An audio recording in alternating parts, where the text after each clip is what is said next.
भारतीय अंतरिक्ष अनुसंधान संगठन यानी इसरो छोटे रॉकेट के जरिए अंतरिक्ष में बड़ी उड़ान भरने जा रहा है, जिसका काउंटडाउन जारी है। अब से महज 2 घंटे बाद स्मॉल सैटेलाइट लॉन्च व्हीकल यानी एसएसएलवी लॉन्च होने जा रहा है।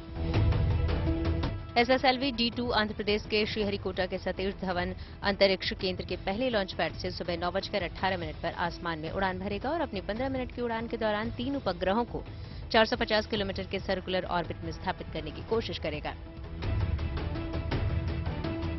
इसमें अर्थ ऑब्जर्वेशन सैटेलाइट EOS-07 भेजा जा रहा है। इससे पहले पिछले साल 7 अगस्त को इसी रॉकेट से 2 सैटेलाइट EOS-02 और आजादी सैट छोड़े गए थे, लेकिन आखिरी स्टेज में एक्सेलेरोमीटर में गड़बड़ी होने की वजह से दोनों गलत ऑर्बिट में पहुंच गए थे।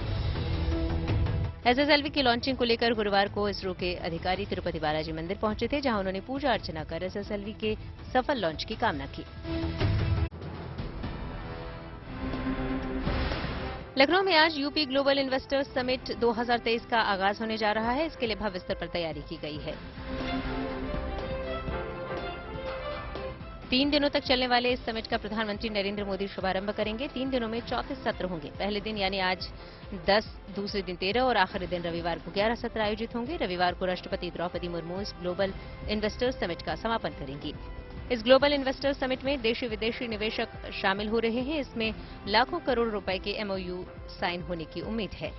हजारों की तादाद में आने वाले उद्योगपतियों, डेलीगेट्स और मेहमानों के रहने खाने से लेकर आने जाने तक के भव्य इंतजाम किए गए हैं।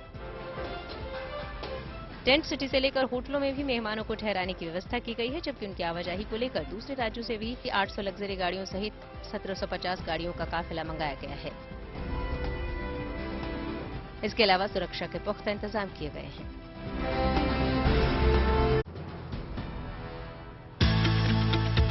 लखनऊ में आज होने वाले इन्वेस्टर्स समिट में देश विदेश के कारोबारी और निवेशक जुटेंगे। इन मेहमानों के खाने के लिए खास इंतजाम किए गए हैं। यहाँ मेहमानों को देसी स्वाद वाले व्यंजनों को परोसा जाएगा।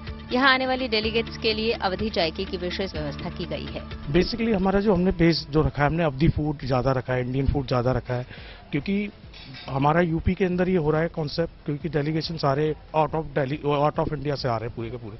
तो कुछ कुजीन हमने उनके हिसाब से भी रखी है, और वैसे हमने जो ज्यादातर खाना जो रखा है अवधि, राजस्थानी और अपना इंडियन और मुगलई, इस तरह की हमने कुजीन रखी है। आज अब उसी तरीके से हमने सर्व भी की है सारी की सारी कुजीन। मुख्य कार्यक्रम स्थल और टेंट सिटी दोनों जगह बड़ी संख्या में आने वाले डेलीगेट्स के लिए खाने पीने का इंतजाम किया गया है, जिसमें अवध, पूर्वांचल, राजस्थानी, पंजाबी और मुगलई और लखनऊ के खास व्यंजन परोसे जाएंगे। मुख्य शेफ के मुताबिक खानपान में हर तरह के व्यंजन रखे गए हैं, लेकिन ज्यादा फोकस शाकाहारी व्यंजनों पर होगा। इसके अलावा तमाम मेहमान 8 अलग अलग क्यूजिन के व्यंजनों को भी चख सकेंगे।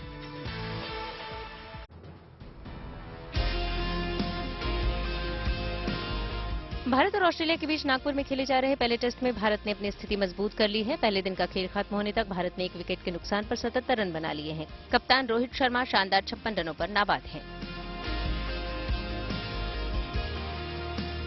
इससे पहले गुरुवार को पहले दिन के खेल में टीम इंडिया ने ऑस्ट्रेलिया को महज 177 रनों पर समेट दिया। चोट के बाद वापसी करे रविंद्र जडेजा और रविचंद्रन अश्विन की घातक गेंदबाजी के आगे ऑस्ट्रेलियाई बल्लेबाजों ने घुटने टेक दिए।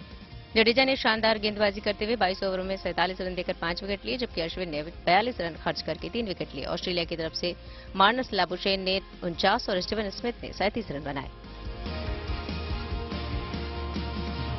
जवाब में खेलने उतरे भारतीय टीम के कप्तान रोहित शर्मा और केएल राहुल ने शानदार शुरुआत की। दोनों ने पहले विकेट के लिए 76 रन जोड़े।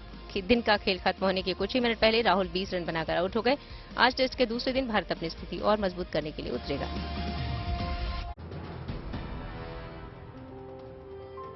हिमाचल प्रदेश की ये तस्वीरें धरती पर किसी जन्नत से कम नहीं हैं। आसमान से गिर रही बर्फ की फाहों ने पूरा इलाका सफेद रंग में रंग दिया है। लाहौल स्पीति में एक बार फिर से बर्फबारी शुरू हो गई है। ऐसे में दूर दूर तक जहां भी नजरें जाएं सिर्फ बर्फ ही बर्फ दिखाई दे रहा है। घरों और सड़कों पर बर्फ की मोटी चादर बिछ गई है। आसमान से जमीन पर गिर रही बर्फ के फाहों ने लाहौल स्पीति का नजारा और भी खूबसूरत बना दिया है।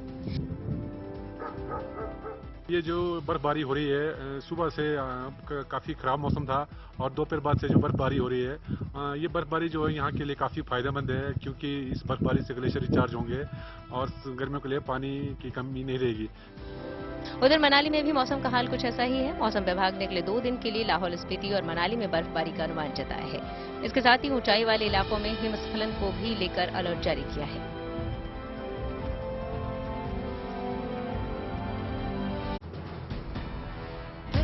सिरमौर बनाया, अपनी मेहनत से आया फिर रफल इंदौर। इंदौर ने कार्बन उत्सर्जन को जीरो करने के लिए कमर कस ली है और ग्रीन सिटी के लिए पहला कदम ग्रीन बॉन्ड के जरिए आगे बढ़ा दिया है।